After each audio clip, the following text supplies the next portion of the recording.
Everybody. Welcome to Divine Connections, a transcendental journey through the realms of spirituality and beyond.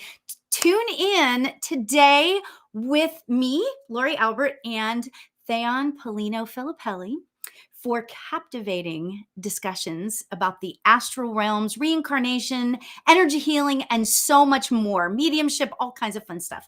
Theon is the founder of the spiritual community evolveme.com, which we would love for you to check out. And the Evolve Me platform offers one cohesive and nurturing space to connect all spiritual practitioners with those looking to explore their own spirituality. So that's what Evolve Me does, and that's what we are super excited about to share with you today. Tonight's guest, oh my gosh, I'm sorry, but this is like really exciting. This is really exciting. Okay, tonight's guest is Mark Robertson Lukes, and this is his bio. And I wish I had the creativity to create a bio like this, right? Born on a blue day, Mark spent the first 19 years of his life living in 5 countries. He found and continues to find his home through the teachings of Taoist master teacher Jeffrey Yuen. Also, a budding musician, which I can't wait to talk to you about this. Mark released his first solo album this year, Into the Wonder House, a call from the inside out for the world to stop pretending it knows everything. Oh my gosh, Mark, I can't wait to talk to you. This is going to be fun. I will tell. Yeah, absolutely. I'm so sorry. I just cut you off, Mark. I just wanted to say I absolutely love talking to Mark. He knows just about everything about everything. So I'm very happy to have him. Yeah, well, I was raised in a family with a dad who pretended he knew everything. So I've got a little bit of that trick. I was going into school in 3rd grade and acting like I knew what was going on in the political sphere. I was living in Washington, D.C. at that time, and I didn't know what I was talking about. So, wow, that's one of the main things that I try to remind myself is that there's a tendency to pretend that we know more than we know in our culture, and there's an uncomfortability with admitting that we don't know something because it seems like that has a sort of connotation of weakness in our culture. When really, it should be just the opposite. So, the Born on the Blue Day thing, by the way, that's based on a really a beautiful man named, I think his name's Daniel Tammet, and he wrote a book called Born on a Blue Day, and he's, I guess he would describe himself as he's autistic, and was raised in a family with 13 kids, and he was the eldest, so he was very heavily socialized. So he can interface really well with, normative world, however we want to call it. I guess, we all have to find our way there. Yeah. And we don't have to, but here we are. So, so he sees things, he sees numbers as colors, and he has a specific color and shape form for every number from 1 to 10,000. And so when he's doing computations on, difficult mathematical computations that everybody else needs a calculator for, they'll literally see a color landscape and be able to figure out by what the landscape looks like at the end what the answer is. And he described Tuesday as a blue day. He was born on Tuesday also, so it's a blue day. So it just, it sounds a little pretentious, but it's poetic, so I liked it. I absolutely love that because I actually was one of my questions. What is a blue day? I hope I was born on a green day because that's my green day. You like that band? Yeah. But yeah, I definitely. You said Tammet is his last name? Yeah, Tammet, and yeah, it's a really interesting documentary about him. I don't know if it's on YouTube. It was on Google for a while, and it's got a silly title. It's called something like "The Boy with the Incredible Brain." And it's probably about 20 years old. But at the end of the documentary, he goes off and He's told he's going to go to a country, and he doesn't know where he's going until he lands, and he has a week to become fluent enough in the language to be interviewed on national television. And he goes to Iceland, which has one of the most difficult languages, apparently in the world. and is able to pull it off. So he actually went into, I don't know if he's still doing this, but he makes language learning software. Wow. Mhm. Wow. That's amazing. Very beautiful heart. He's so open-hearted. So that's why it's enjoyable to watch. You see a lot of like really pissed off like postdocs and academics are like, why does he have this gift and we don't? He's just this beaming heart. Yeah, of course. But it's fun. I'm like Googling it right now. Are you doing the same thing, Lauri? Yeah, because the way you describe him, he reminds me of, to me, Krishna Das. Just because Krishna Das just seems, well, Ram Das and all of that line. I mean, it's all about love. Mm-hmm.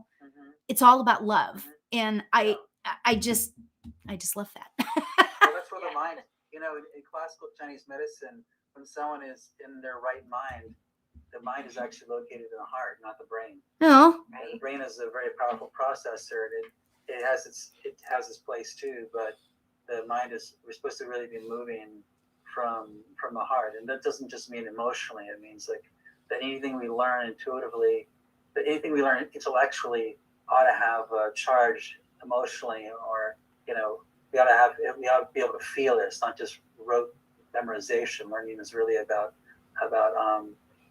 informing and transforming our hearts, I guess, opening our hearts and connecting. Yeah, and we all know that the mind will tell us what we don't, what we want to hear, and the heart doesn't lie. And I always see it that way. Yeah, that's right. Yeah, the pericardium is a special organ in Chinese medicine, and it's as you describe it, it has a special connection with the brain, because their pericardium is like the blinders that horses have when they're like walking in Central Park or wherever, because the pericardium figures out what the heart is able to take in from the world, because the heart would be overwhelmed if it didn't have any sort of filter mechanism. Yeah, absolutely. How did you get into studying this? I mean, it's so, gosh, was there a sort of a, I mean, we all have our, I guess I should say, our story, kind of thing. But what do you see as the impetus that brought you to Taoism? Yeah, that's interesting. Yeah, well, it just kind of happened in a few ways. I've been told a few times over the course of the previous about 6 or 7 years, why don't you try acupuncture, by 3 people just randomly in my life who I didn't even know that well. And then my identical twin brother, decided to go to naturopathic college, and I thought, well, maybe I'll try acupuncture. And I'd just been in Thailand for a month, and I was studying Thai yoga, massage, and foot reflexology, and that was based on meridians, channel theory, and so that's what I did. I wanted to. I told myself I would reassess every semester. I didn't want to feel like I was locked into it. So I actually did switch schools after the first semester. I was in a standard TCM school, and that was fine. I had one really good teacher there, but then I was living in New York City. I heard about a school that was based on the lineage of a Taoist master. It was the first time his lineage had been made into a curriculum, or at least some of it. Ooh. And he was, the real deal. And so I switched over, and it was true. Yeah, I mean, I got to study classical Chinese medicine, which means you're studying with someone who's from an unbroken lineage. Yeah. And that's kind of how I got there. And he's a Taoist priest, so yeah. Yeah, and how did you get into? Well, it sounds like you did a lot, during, even before this. So, it seems that also it's kind of in your blood, right? Your twin brother is also into that sort of. That's cool. Yeah, right. Like, no, but like, especially because I believe you told me that your father was in the military, right? Foreign service, but. So he was an American diplomat. So similar. I moved around a lot. Oh, I see. Okay, yeah, and so I'm sure. Excuse me. I'm sure that took. Oh my goodness, she's gone. Hello? Oh no, Oh. I just didn't want you to hear the barking. Oh, there's more. I'm like, stop, guys. Oh my God. She's cute. No, It's fine. I know. But yeah, they're excited because every time the door rings.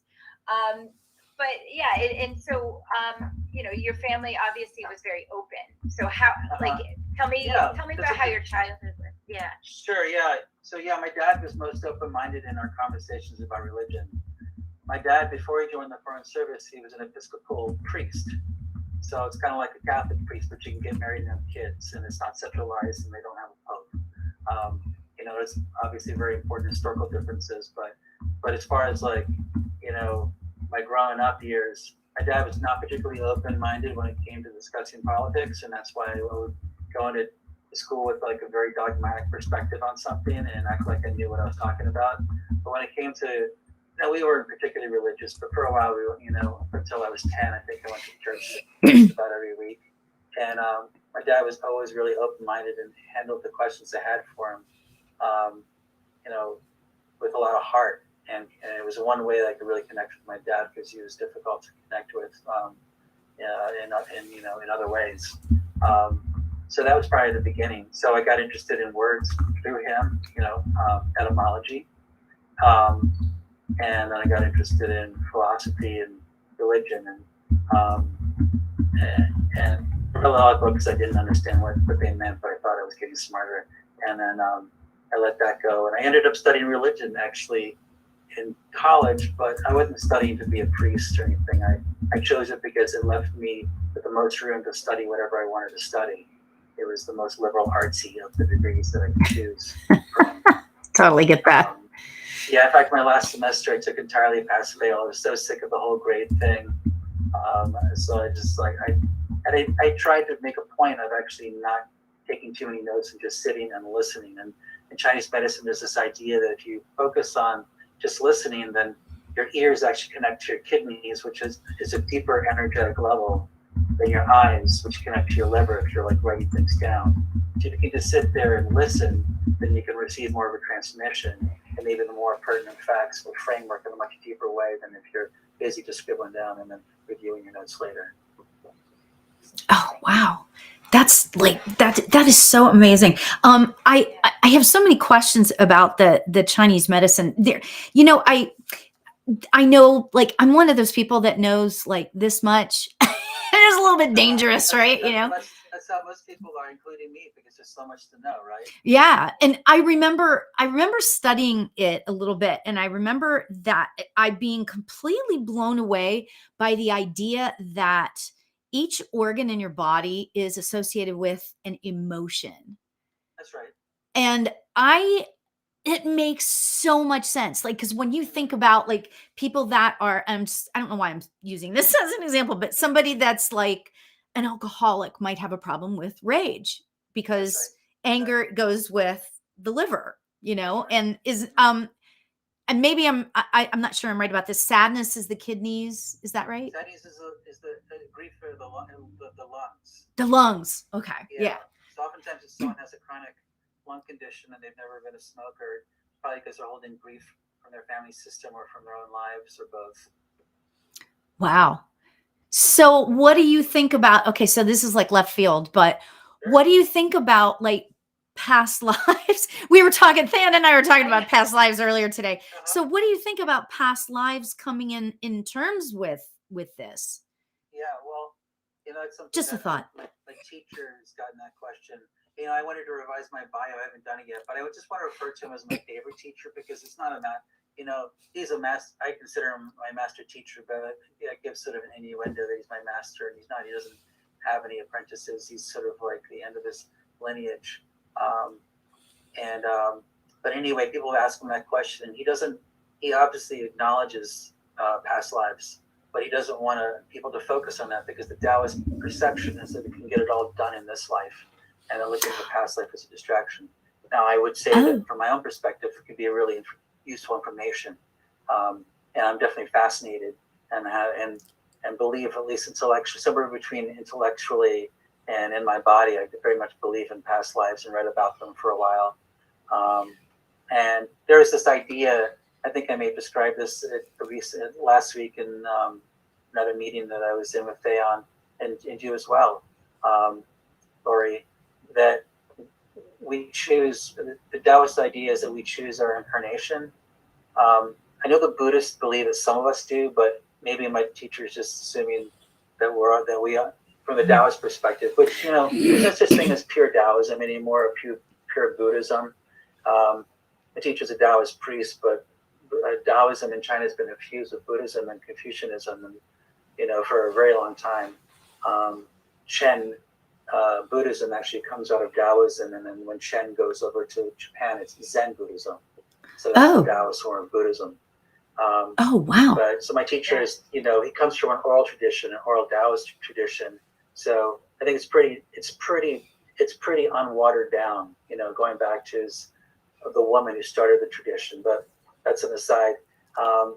So they basically believe that you choose your parents and for the shape, for your morphology, but also for the challenges, for the gravity that the family system you're coming into. And you might be repeating a different role in the same family system.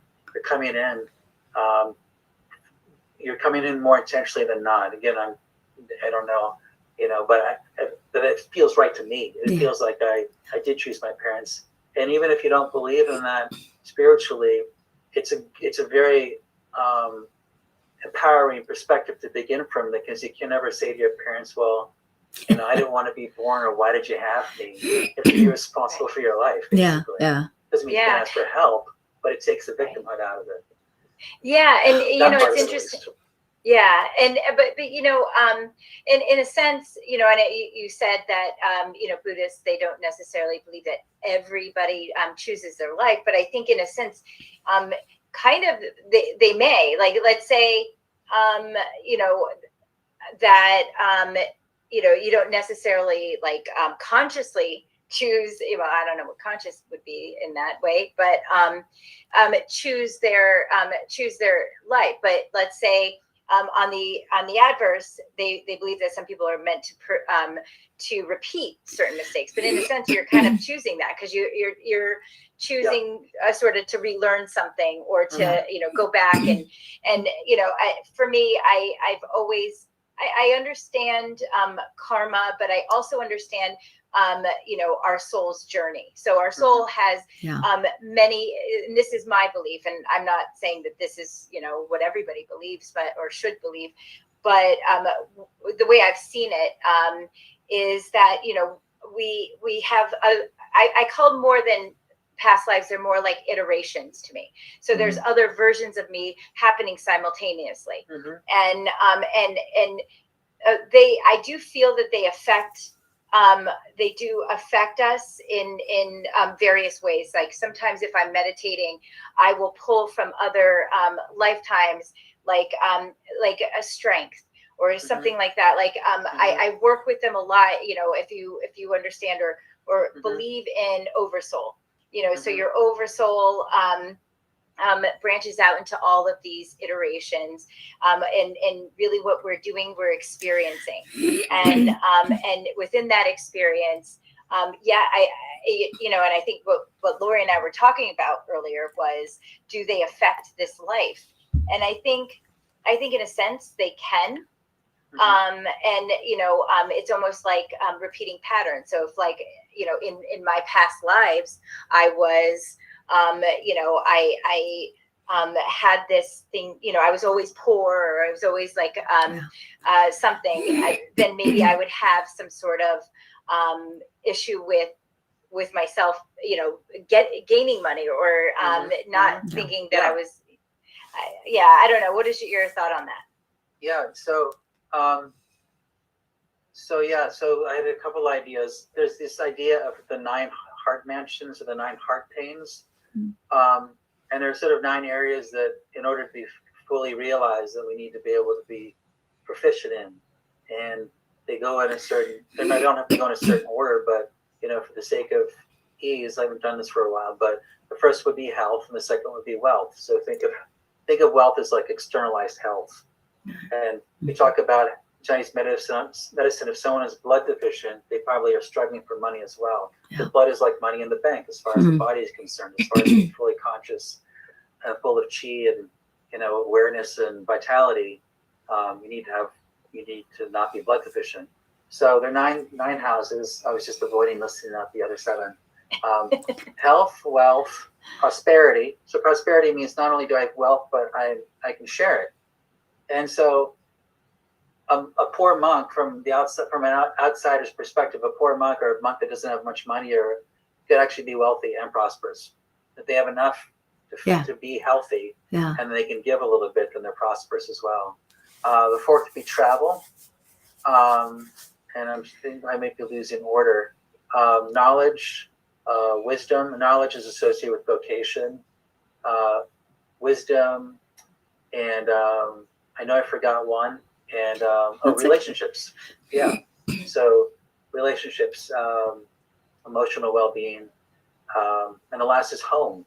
So that's really the last. Makes sense that home is the final one. Yeah. Home is, do we feel at home in the world? Do we feel safe? I like to break it down into there's another Taoist idea. We talk about the human reality of being physical, emotional, and spiritual, right? Mm-hmm. We use that in the West as well. So do I feel safe physically? Yeah. That's the first thing we have to ask ourselves. Number two, do I feel safe emotionally? Can I express myself and who I am and not feel like that someone's going to drop the ball or I'm going to get attacked for it? And the third is, do I feel safe becoming more of who I am? And that's the most difficult one, and the most important one. I'd argue, and you can't get there until you feel safe physically and feel safe emotionally. And can I become more of who I am? Means how do I figure out how to be even healthier physically? How do I learn to be an even better communicator or a better listener? Have more refined, or not refined in a fancy sort of way, but more open-hearted and direct conversations that's basically it. Survival, communication, and then differentiation, which means the ability to make finer and finer choices about the first two and about who we are. And that's, again, am I safe to become more of who I am, where I am in this current time? Absolutely. And I just got to say, Charity Ray put in health, wealth, prosperity, relationships, creativity, travel, vocation, wisdom, and home. Yeah, cool. I think I got Thanks, Charity. She's the best. And if you want, Oh, cool. Yeah, and she definitely came through with that one. Yeah, cool. That is so cool. That is So again, my teacher my favorite teacher, he emphasizes that it's not where the focus should be, and he says something interesting about learning lessons. If you try to avoid something in this life, he says it's just going to come back around, and it's going to be even harder next time around. Yep. So you know what? That is so. I totally relate to that, because I know that there's something. I'm going to get a little probably TMI here, but there's like my business has like plateaued. My spiritual business has plateaued at like this place.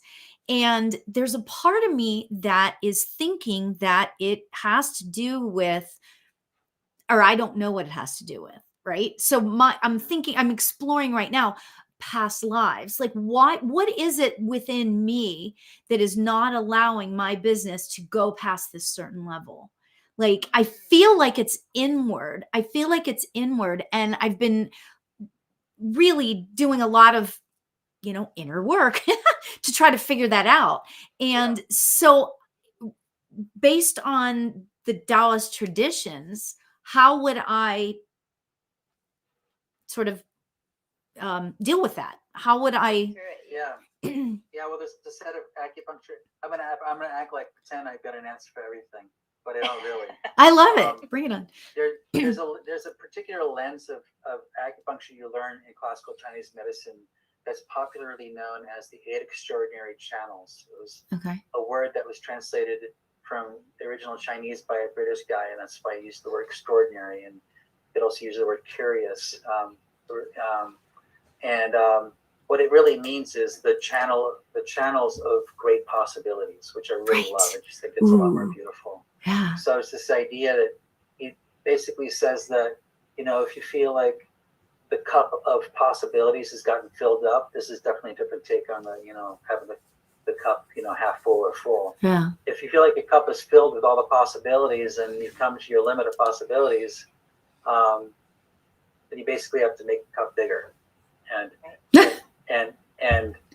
so how do you go about doing that? And I thought you were going to say you need to dump some out. I'm like, I don't want to dump any. I like all the possibilities. But yeah. No, that's great. Sorry, I didn't mean to interrupt, but that's where my head went. No, that's the idea is to be able to not close off our minds, Yeah. in any sort of way, or our hearts to the possibilities. It doesn't mean that can be overwhelming too. But what I was getting to was the eight extraordinary channels. I also call them the ancestral channels, because they're the classical Chinese medicine way of tapping into your DNA.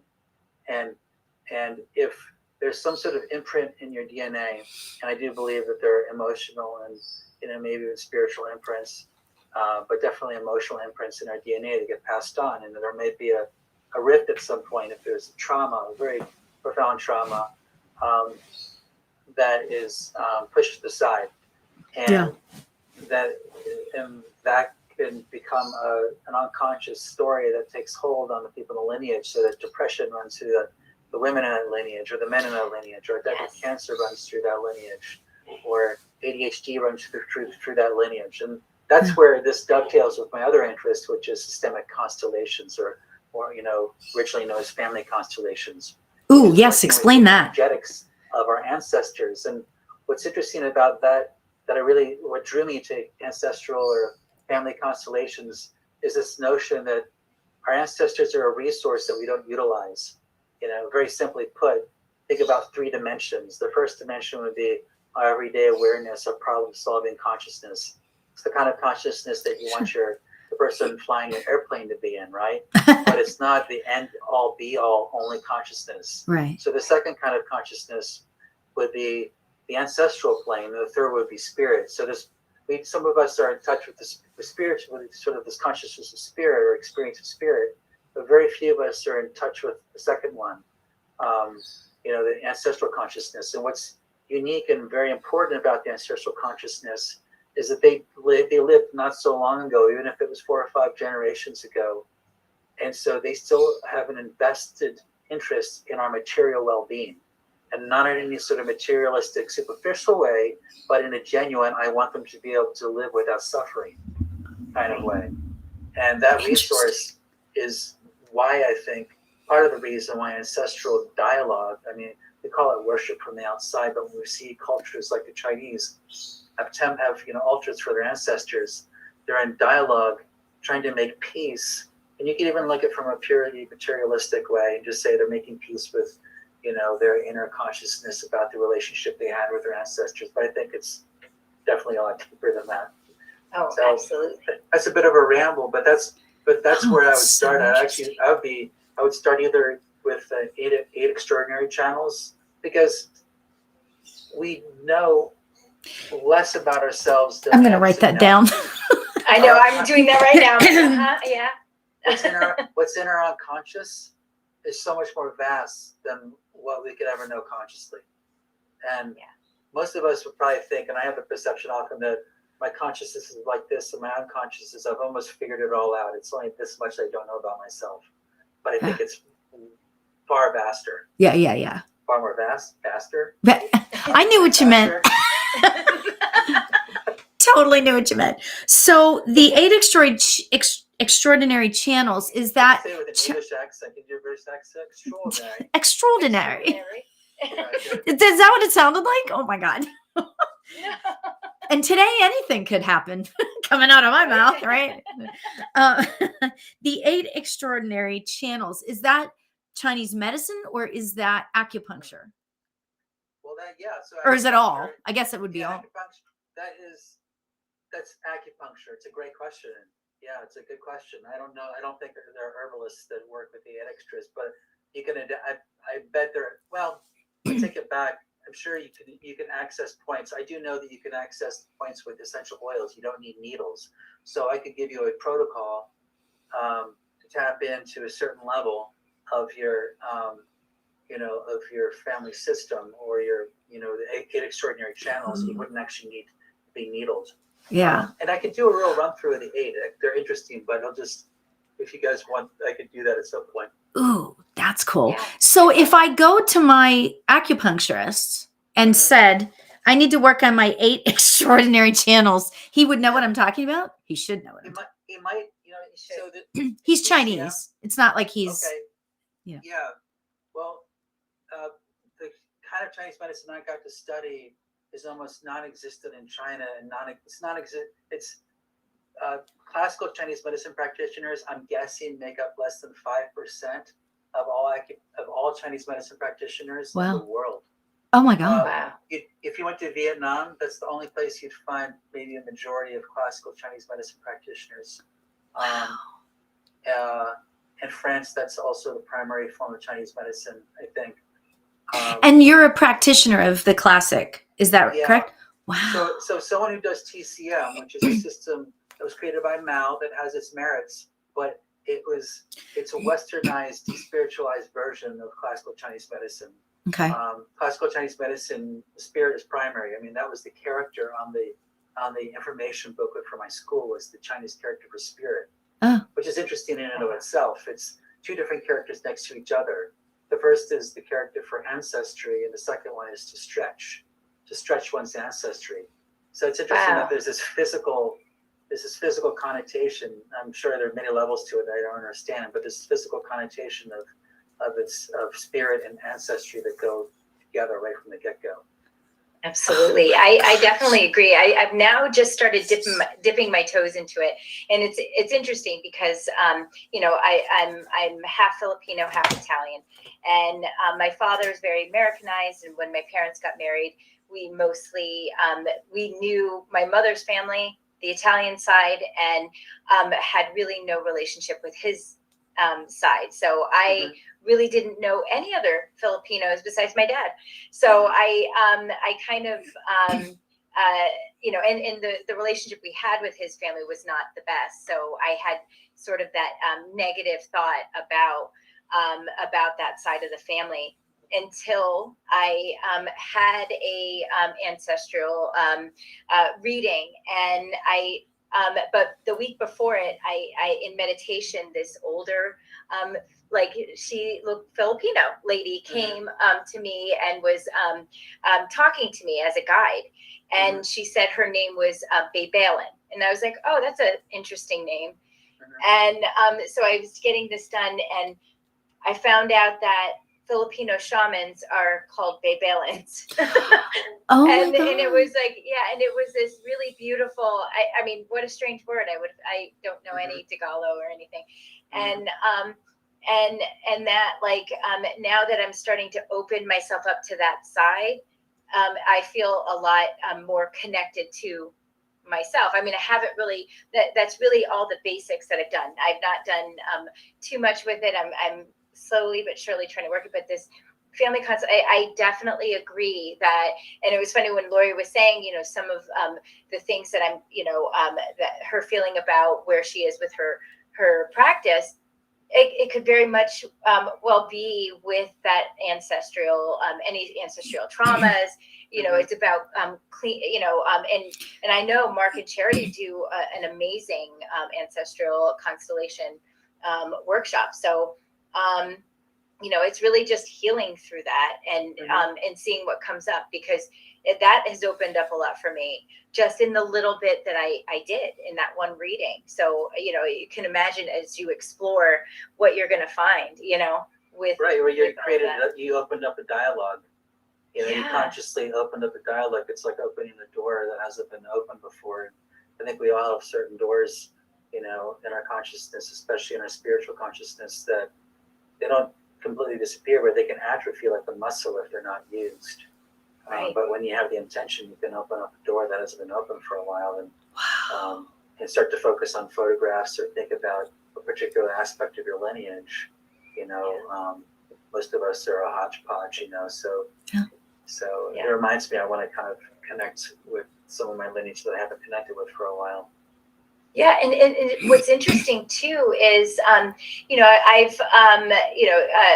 I know quite a few practitioners that actually do healing with ancestral healing, and interestingly enough, I mean, I hear stories about, like, you always have that uncle that did something wrong to the family, or that that, like, the great grandfather that lied about his name, or blah blah blah. But it does it right. Yeah. But it does have that ripple effect.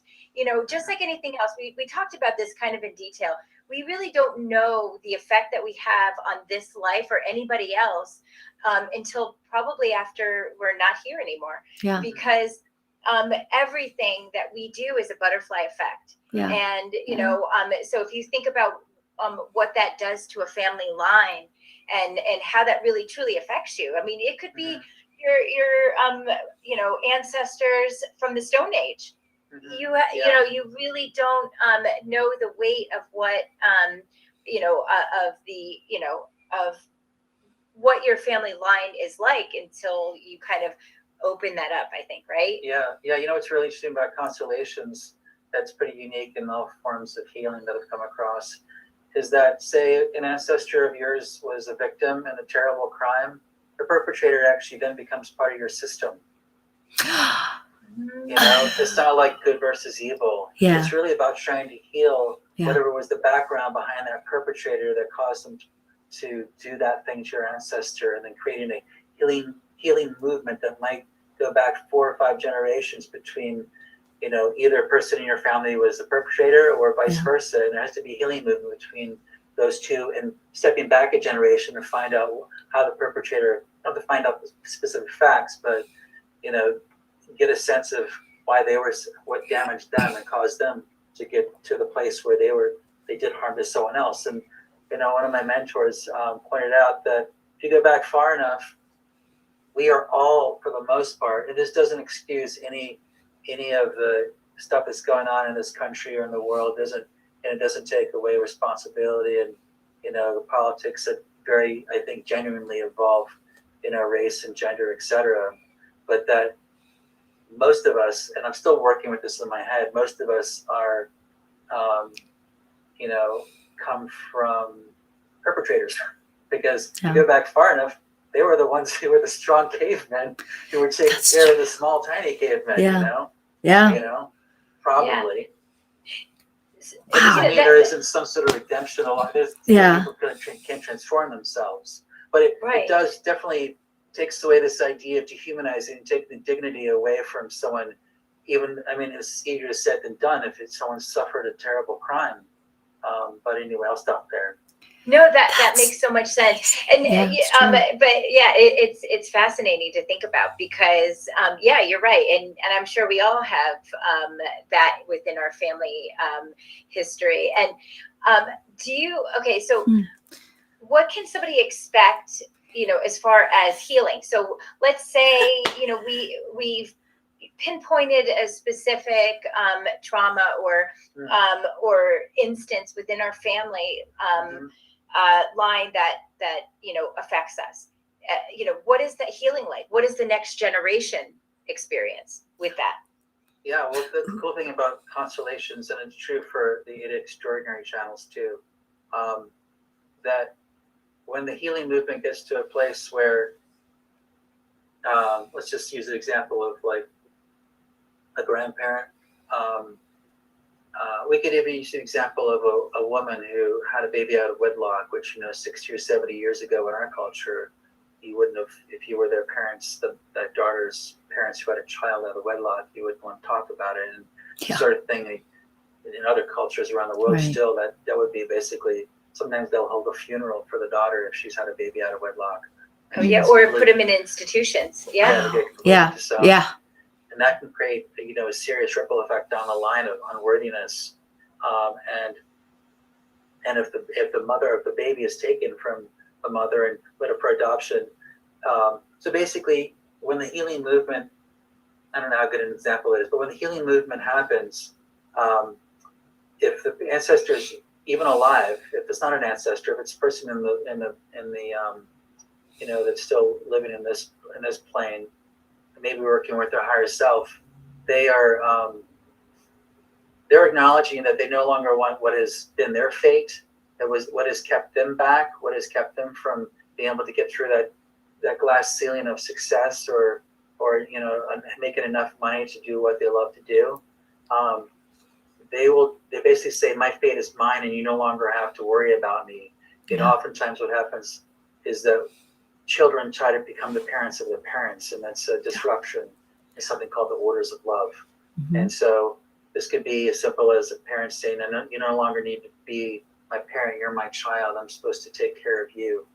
And then the child will, say, I'm grateful for that, it's been really difficult, and I'll never forget that you're my parent, you are always going to be my parent, living or past, and you will always have your place in the family system. And that's what causes a disturbance in our family system, is oftentimes is when someone's been a victim or a perpetrator, they've been tabooed out of the family memory. And all they want to be is to be seen that they still have a place in the family system. Yeah. And once that happens, oftentimes that's enough to lift the depression off of multiple generations. And the idea is that when you're doing the work, you do it for yourself, because you're not trying to be a martyr. It has to be for yourself, first and foremost. But if you do healing through it, it'll ripple back to the land of the ancestors and help heal ancestors as well. And it goes backwards as well as forwards. So are you saying then that you could just sort of acknowledge whatever it is and release it, and then at least that release is a part of it? Or is there more work to be done on yourself in order to? Well, there could be more work. I mean, I haven't really done a good job of describing the process. So constellations can be done one-on-one, or they could be done one-on-two, or two-on-two. Working, Charity and I are working together with someone. But my favorite modality is working in groups. Okay. So, it's a form of group work. I wouldn't call it therapy, though it is therapeutic. And I am so in. I know. I am so. Do that workshop again, I'm going.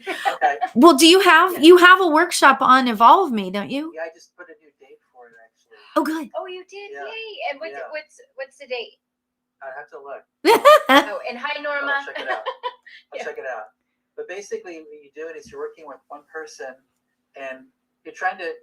I might talk a little bit about some sort of part of our shared history, and oftentimes there's trauma that will come up through,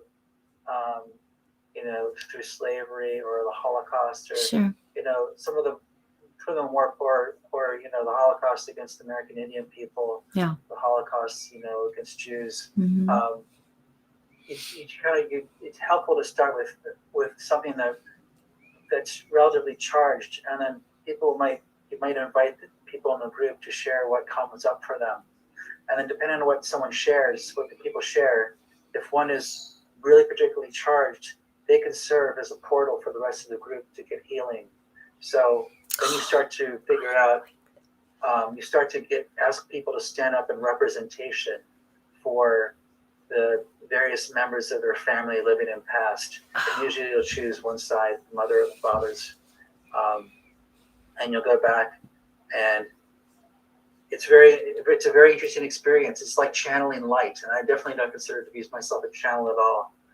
But I have practiced Tai Chi and Qigong, and that's kind of where I work from, more of a tactile sense. Yeah. But if you're in representation, you're in the middle of the room with the other people that are in representation. You might not even know who they're representing, and you might.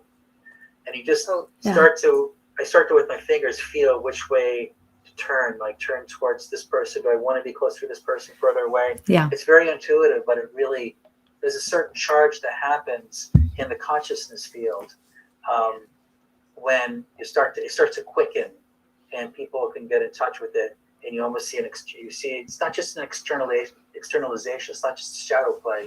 No. It really is an energetic process where we're acknowledging and working with ancestral consciousness at the minimum, and also other spirit consciousness as well. So you are intuitive. Oh, I was just going to say that. Oh, yeah, right? I know.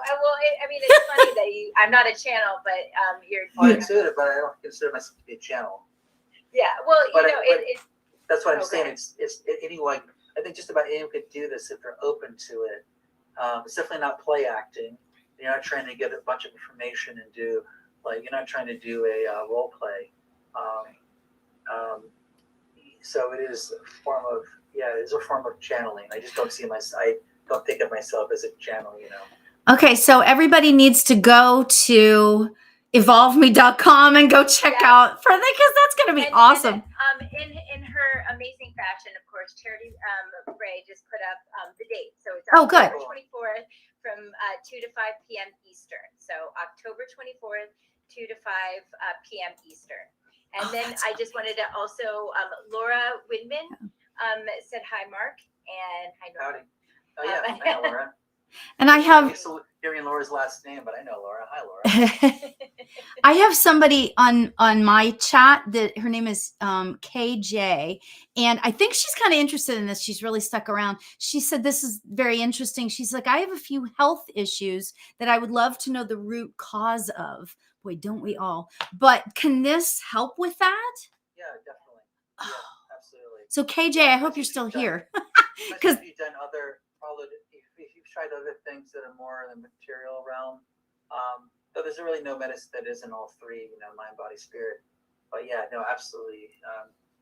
Getting healing for one's health can be definitely. So I'm in for multiple reasons.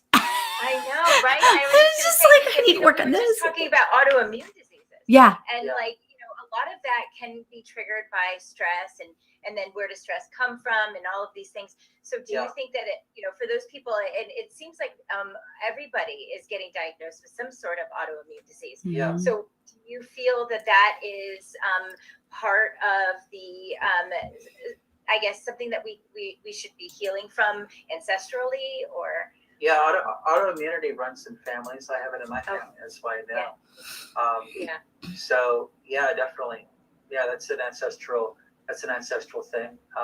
There's some sort of something that most people across the board who have autoimmune conditions have is they have a difficult time with sleep, and it's easy to anything.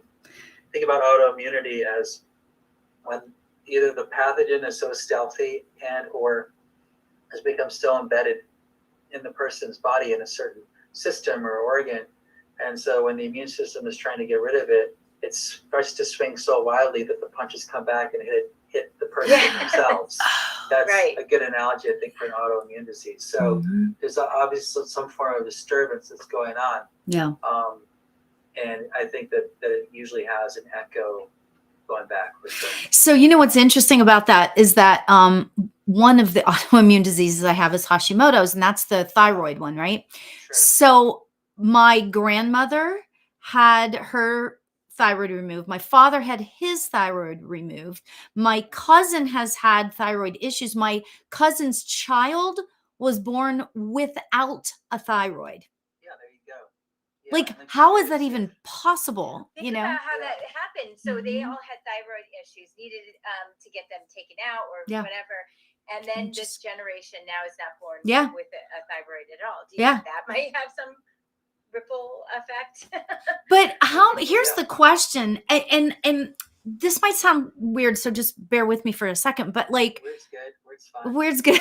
We like weird on this show. We like weird. I wonder how much of that, and tell me if there's if this makes sense, DNA, right? So is it in my family's DNA, blah, blah, blah, to have something like this? And then can it be and can, through the work you're talking about, can it be scooped away or can it be resolved? Yeah, I've got an answer for that. Oh, yay. I'll pretend I have an answer for that. So there's this relatively new field in Western medicine called epigenetics. Okay, writing that one down too. Epigenetics. There's a book I'd recommend to just about anybody with a Western who's been raised in the Western mind. It's called The Biology of Belief by Bruce Lipton. And it's a really crossover.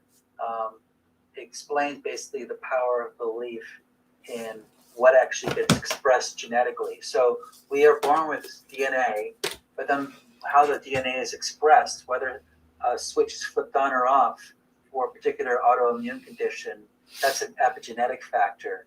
And epigenetics are specifically responding to our physical environment. So, if someone is in a particularly stressful environment, then that could flip the epigenetic switch that then makes that tendency in DNA, which has been latent and might be latent for the entire life of that person. It then starts to manifest. And so the role of the 8 extraordinary channels is to help put the switch back off, and so that tendency becomes latent again. It's not like you're trying to remove something and act like it's evil, and then again at the same time, taking away the good evil thing, away from it. Yeah. There's a reason why it expressed, it's all darn I got an autoimmune disease, but what is it telling me about my life? What is it telling me about how my culture that I'm living in, the environment I'm living in? Am I living too close to a nuclear plant? Mm-hmm. Have I been in this relationship that's toxic, and I just figure I'm going to ride it out because I've got young kids? These things that we choose to tolerate. Yeah. And it comes to physical, chemical, environmental, genetic predispositions. There's a 4, and missing a 5th one, emotional. And these 5 factors, are all different stressors. And if one of them is way out of whack, or we just can't handle it because there's too much, they're all piling on, or there's too much of one, that's when the body starts to go haywire. And there's a reason for it, because the body is raising all sorts of red flags and saying, pay attention. Yeah. Because, pay attention because your spirit is not happy. Yeah. Wow. Yes, that's been a long time theory of mine, because I have many generations of autoimmune, cousins, sisters, mother, grandmother, great grandmother. So, and it's funny, I just described all the women in my family, and and it's funny because the men in my family, well, actually, a few of the women don't have it, but they have different, they're not as I like to think, OCD as the rest of us. And so, I definitely had a long time theory that if there was a way to sort of, we're all genetically predisposed, the words I'm trying to say, but we're all genetically, we're able to, have this autoimmune, but it doesn't necessarily come out to everybody in our family. That's right. Yeah. So, but it makes sense that these certain triggers, and so would trying to heal that would be just to find these triggers and how we need to individually, because it could very well be multiple things, right? Yeah. The strategy in Chinese medicine is to basically get the body's ability to lock something down and to make it latent. Someone comes to me with an autoimmune condition, and they're not eating well, and they're not taking good care of themselves. I'm going to use the deepest layer of their energetics, which means their essence, the thickest, densest substance in the body, and I'm going to basically help to lock down whatever that is into the freezers or the storage facilities of the body. And those would be the knees and the hips. And that's why knee and hip replacement surgery is endemic in our country. Because after a while of holding stuff in and trying to deal with more and more stress and pressure, after a while, or if we're under even more stress, then those freezers can no longer hold on to whatever they're holding on to, and they start to come out. But going into too much detail, basically, I try to suppress what's going on first if the person isn't well enough to fully release it. And then what I'll do is, if I can put it into latency so there's no autoimmune flare, there's no presentation of autoimmunity in any of their tests, antibody tests, then we work on the diet and the right kind of exercise, attitude, relationships. They basically have to make themselves well. Yeah. And then when you're well, then you can go back and release what's been held in and clear out what was causing the autoimmunity in the first place. Ooh. Did you hear that, Norma? Yeah, I talk about this a lot. That's amazing. I was just talking to my sister about this. I definitely want to give her your information there, Mark, because Well, come to the workshop. Oh my God, I'm so in for that because it's only like $30. It's like so reasonable. Yeah, Sorry, coming. Didn't mean to interrupt Lauri you. and I are coming. No, I find that so fascinating, and and it's funny. I think Mark, you and I talked about this and laughed about it. Is that they talk about modern medicine versus what do they call it? Alternative medicine, even though what you're studying were like thousands of years older than our current medicine. Yeah, modern medicine is. I mean, what modern medicine was in the 1920s is different from what it is now. Yeah. Oh, and every medicine has its place. What's really interesting. Yeah, I mean, what we want to call if you call something ancient, then all of a sudden it sounds like it. Here's a good little vignette actually from my childhood. Antiquated. Yeah. And think about animal and plants and plant medicine. Well, to a modern ear, something that was made by a machine with precision, that comes in a package that says medicine on it. A lot of us are going to take that to be more medicinal than something that's just a bunch of plants being mixed together, because of our knowledge base and how we're indoctrinated. And we're all indoctrinated. It's just a given of learning how to live in our culture is that we have to learn the social cues and we have to learn basically how to survive at a very profound level in the first 7 or 8 years of our life. And it's something that Bruce Lipton talks about in that book, But the Biology of Belief, that we're predominantly in a theta wave mind state, which means we're in the same mind state that someone is if they're being hypnotized, because there's just so much to learn. Again, for our social survival, our physical survival, and even our spiritual survival. And I was going to touch on another point there, but I got lost talking. How do I know the name Bruce Lipton? What else has he done? That's the most well-known one that I know. Yeah. It sounds like a golfer's name, doesn't it? I feel like that I've either read something that he's done. I don't think it was Biology of the Leaf because I feel like I would remember that maybe. But I would be surprised if he had done more than one. And it's probably. Oh yeah, I was going to tell a quick little story. It's a cute story. I'm the villain in it. Oh no! My twin brother and I were 4 years old, just about a couple months shy of 5, and we're about to move to our third country in our short lives.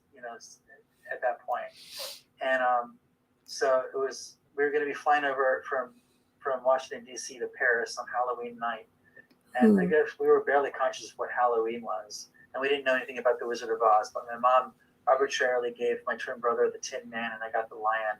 I was immediately bummed. Whoa! Because you wanted to be like a robot, a machine. Yeah. Our mom had been taking us to the Air and Space Museum, and I already knew what rockets were, and I was obsessed with technology. Like a lot of boys and girls too in our culture are, and so I was pretty sweet. I was a very obedient kid and pretty sweet, but I literally right in front of my mom, I can still see her. She's standing next to John, and I said something, but it wasn't mean. But then I realized it's gonna have to just deal with it. But then this rage overcame me, and I went over. I literally grabbed the Tin Man mask from my twin brother. I did it in a way where he didn't know I was coming for it, else he would have hit it. And I took it and I just crumpled it up. And he started to cry, and I started to cry because we're so hard connected. And my mom was pissed. How do you remember that? That's like you were 4. It must have been traumatic to him. Yeah, right. You remember a lot if you're moving around. If you move around every 4 years, or in that case, it was the third time I moved. In 4 years. There's something about moving. Again, I think it's something to do with evolution in terms of our ability to survive. We really pay attention to our environment. And if you're coming into a new environment, you remember everything else that goes along with it. Or if you're about to leave an environment, you remember a lot of the details. Yeah. And they become these moving dates become almost like reference points. Yeah. That by association you attach other memories to. Yeah. My mom didn't give me. I just pleaded right away. Mom, can you get him another Tin Man? I'm okay Aww. with this. And That doesn't make you a villain, but she gave me a day to to feel it deeply, and I did. And then all of a sudden, John had a new one, and it was all good. Aw. I love that. And he's your identical twin? Yeah. Oh, that's so cool. Wow. And you guys are both of you, you're both in the field, and it's interesting. Do you often do things together, or? Well, he doesn't really practice medicine. He has his naturopathic license, and he doesn't have an acupuncture license. No, maybe he does. But he basically has a wellness business of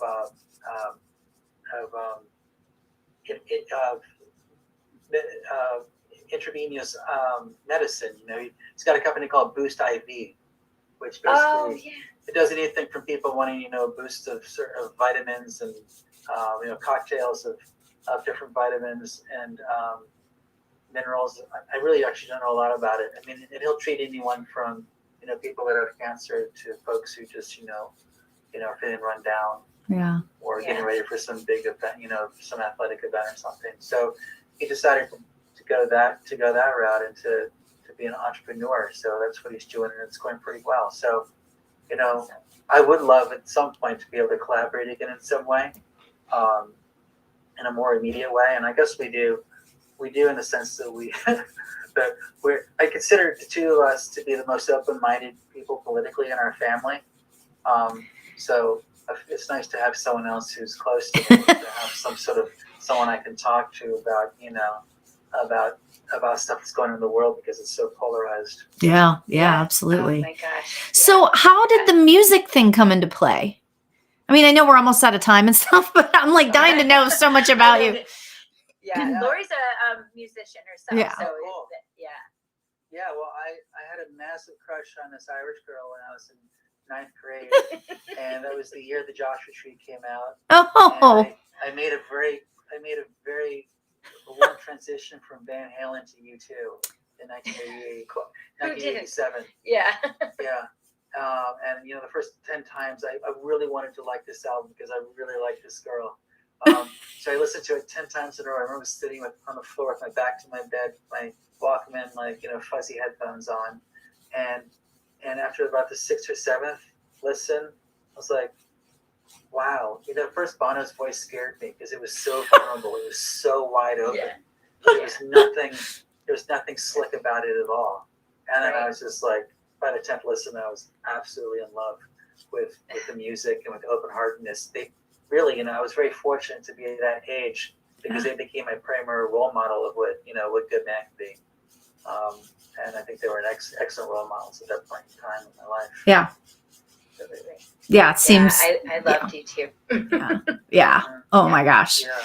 I actually have a terrible story where I was standing right next to him and I didn't know it was him. Oh yeah, Bono? Yes, and I was like, where? It's a stupid long story, but we were at this hotel. We were actually picking up tickets for the YouTube show. Yeah. And I live in Los Angeles, right? So we were at this hotel picking it up, and we left. We picked up the tickets and we left, and we were waiting for our valet, right? Yeah. So we're waiting there, and I'm talking to the guy, talking to the valet man or the doorman or whatever, and I said, "So, do you ever I'm sure you see like a lot of celebrities, how do you react?" And he goes, sometimes they're standing right next to you and you don't even know it. And I didn't realize until later, because there was this guy standing over there, but he didn't have the normal Bono glasses. He had like the Fly, because it was the Fly tour, so he had the big glasses on, and I didn't know. And then that night when we were watching the show, we had our binoculars, and I went to my friend, I went, "Oh my God, Nadine, look at this." It was like, holy crap, that was the guy that was standing there. Oh my God. Whatever. But anyway, so I'm sorry, I didn't mean to take up so much time on that. But so so that started your musical journey? Yeah, that's why I started. Then I moved to Australia the next year, and I decided that, my heart was in basketball. I wanted to play college basketball, and I was the point guard of my high school in in Kuala Lumpur, Malaysia, which is a very small school. So, there wasn't a lot to pull from. But my teacher was an ex-professional European player. His American Wow. played in the European leagues, and he said he would have been a bench warmer in the NBA, and he didn't want to do that. He wanted to be a starter. So I just was very serious about basketball for about 3 years. And then when I had to leave because my dad was posted, to Australia from Malaysia, I was in 10th grade going into 11th. Broke my heart. I wanted to be able to put myself into something that I could take with me. Yeah. And I was like, I can take a guitar with me. There you So go. that's when I transitioned really from being, uber athletic to being musical. I may still walked around and was into, sports, but I was focused on music then. Yeah. Wow. Oh, that's awesome. That is really awesome. And that must have been, well, a very interesting life. All you really knew from was, the moving to all these, well, I'm sure beautiful places too. Yeah. You get that, that experience of different cultures, but I'm sure as, when you said you're going in 10th grade going into 11th, that's probably one of the most critical times where you built your friend base, and so that must have been hard. I'm sure. And well, thankfully you have a twin brother. Exactly. That helps a lot. That. Yeah, it definitely does, and you can feel each other's pain through that, and also still have a buddy with you at all times. So, but do you feel that an experience like that will have any sort of ancestral repercussions? I guess I wouldn't say it's a bad thing. So it's really about your perspective. So yeah, I think I don't know a lot about astrology, although I do believe in it.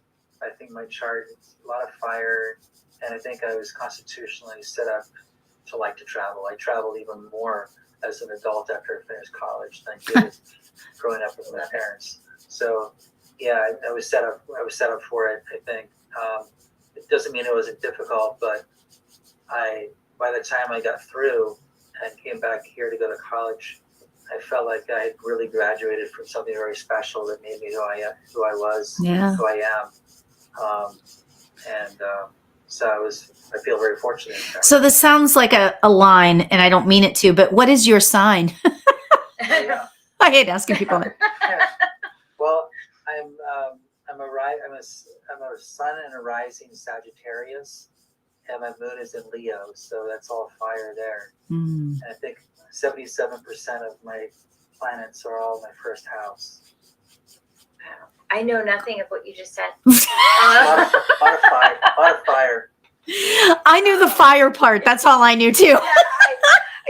I'm still kind of learning. Somebody said that to me. I don't know what houses I have, but I do know that I'm a Virgo. Virgo Libra. Yeah, that's it. The end. Charity's too. The end. Yeah. Oh yeah, that's right. Oh my gosh, Exact same combination. Oh, really? Who is that? Her sun sign is Libra, and her rising sign is Virgo.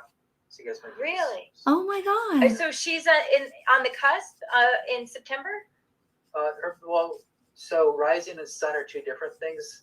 Sun is basically that's an odd person, right? I think rising is who you, Charity, where are you? Right in the chat. Rising is who you present as to the world, and the sun is sort of more like your constitutional sign, I think. I think rising in some ways is more important than sun sign. But yeah, anybody who's listening might want to type into the chat. I'm sure I got that. So right. when is your birthday, Than? Oh, September 21st. Oh my God. Birthday. Happy birthday. I did not know. Right? Yeah, very catchy. What? I didn't know. Happy Oh, birthday. that's okay. I'm 29. There you go. I've been 29 Me too. years, but it's fine. Yeah, nice. So was it your birthday when we were on that call 2 days ago? Then no, that's been fun. It was it was the day before. Yeah, I don't like to tell people usually. So yeah. You are like the song, the Earth, Wind, and Fire song. Yeah, right. Does Do that mean you that my house is remember? in there? What's that? Isn't that funny? So I have two other sisters that are also in September, and they both Wow. sent me that song, and I was like, oh, we're each 6 days apart from each other. It's really That's cool. strange.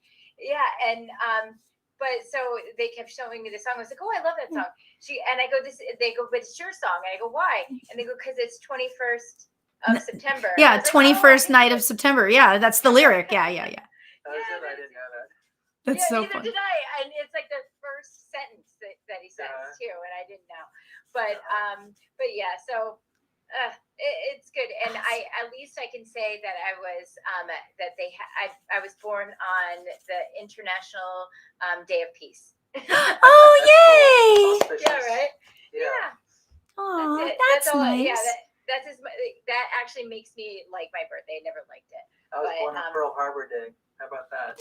Ooh. In fact, I was born on Pearl Harbor Day in Singapore, which was bombed simultaneously at the same time as Pearl Harbor. I did not know that. And I was born in 71. Pearl Harbor happened in 41. I was born in 30 years, like to the minute. Oh of my that- gosh. Of that invasion. Wow. Oh my gosh. So I wonder what that says. Yeah, I don't know. Yeah, right? It's interesting, but it's something I thought about. Yeah. Wow. Wow. Yeah, it could mean something. It could mean nothing. I share a birthday with Tom Waits and Britney Spears too, I think. Well, there you go. That's amazing. Well, I said to my son today, I share a birthday with Bruce Lee, and I've always loved Bruce Lee. Oh yeah. I don't know why. Yeah. Yeah, I studied his martial arts once for a little while. Did you? One of them, yeah. Bruce Lee's form was a combination of Jukindo. I don't remember how to say it, but it's a combination of two martial arts, and one of them is Wing Chun, and that's a martial art that was started by a woman. It's the only one I know of that was started by a woman, and she was a nun. And it's all the close contact fighting stuff that Bruce Lee is doing is from Wing Chun. All the big grand kicks and jumps and leaps is from a northern style, probably tiger claw or something like that. Yeah, tiger style. I don't know. I just remember that from a Wu-Tang song. Nice. There you go. Yeah, right.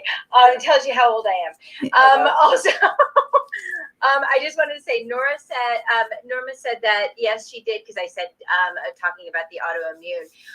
A doctor told me that sometimes triggers. Maybe I'm not seeing the full message. Sometimes cancer triggers autoimmune diseases. Treat the cancer, the autoimmune disease disappears. Oh. Yeah, wow. That's what she says. Very. That's very interesting. Yeah. But yeah, I mean, I definitely think that especially for those of us that suffer from autoimmune diseases, it's definitely worth a shot. Yeah. I talk about taking biologics and things like that, and I'm sure it definitely helps. But this can definitely be something that you can look into. With these ancestral constellations that Charity and Mark do, and again, I want to say it's October 24th at 2 p.m. Eastern. Standard. Yeah, and definitely check it out. It's on the Evolve Me site, and we want There's also one on the 29th as well. You have one listed for the 29th as well. Yeah, I've got to change. I didn't realize they put two in, and that there's one fee for both of them. So I've got to take out the second one and say there's going to be another one in 4 days. Okay. But someone fix it up. But yeah, Anyway, I'm hoping I can make the Tuesday one then, because Tuesday's kind of a difficult day, but I'm going to do everything I can to be part of it. We might do the 29th as well. Oh, okay. Oh, yeah. Okay. Yeah, you let me know, and I will mark that on my calendar. Yeah, because I mean, that's like, I'm interested in anything. I shouldn't say anything new, but like new to me. This is an ancient way of treating yourself, kind of, and I'm so enthralled by that idea, so I'm really excited about it, and can't wait. So everybody go to evolveme.com, check out Mark's page, and look at the workshop that he has coming up. But then also you you do other stuff too on there, right? Do you have other stuff listed on Evolve Me? There was something I was going to do a while back, and it was being more of an introduction to Taoist medicine. Oh, cool. Sort of what I was talking about before. But I was just going to say, regarding the constellations, I want to demystify it as much as possible. That it's very universal, and it's just something that we just don't learn in school and aren't exposed to. But it's just like, basically learning how to play in a sandbox. It's anybody can do it. That's all I wanted to say. Absolutely. If y'all still play in a sandbox, I do, actually.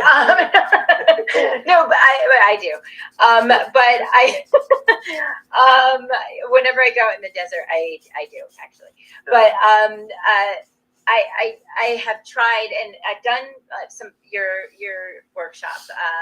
When you did it for us in the group or in the community, and you and Charity just are amazing together. And I took so much out of it, and I just, to everybody out there, I if you're interested in something like that, and maybe trying to learn more about how your ancestry affects your current life. And ways that you can sort of heal through that, definitely check out this workshop, because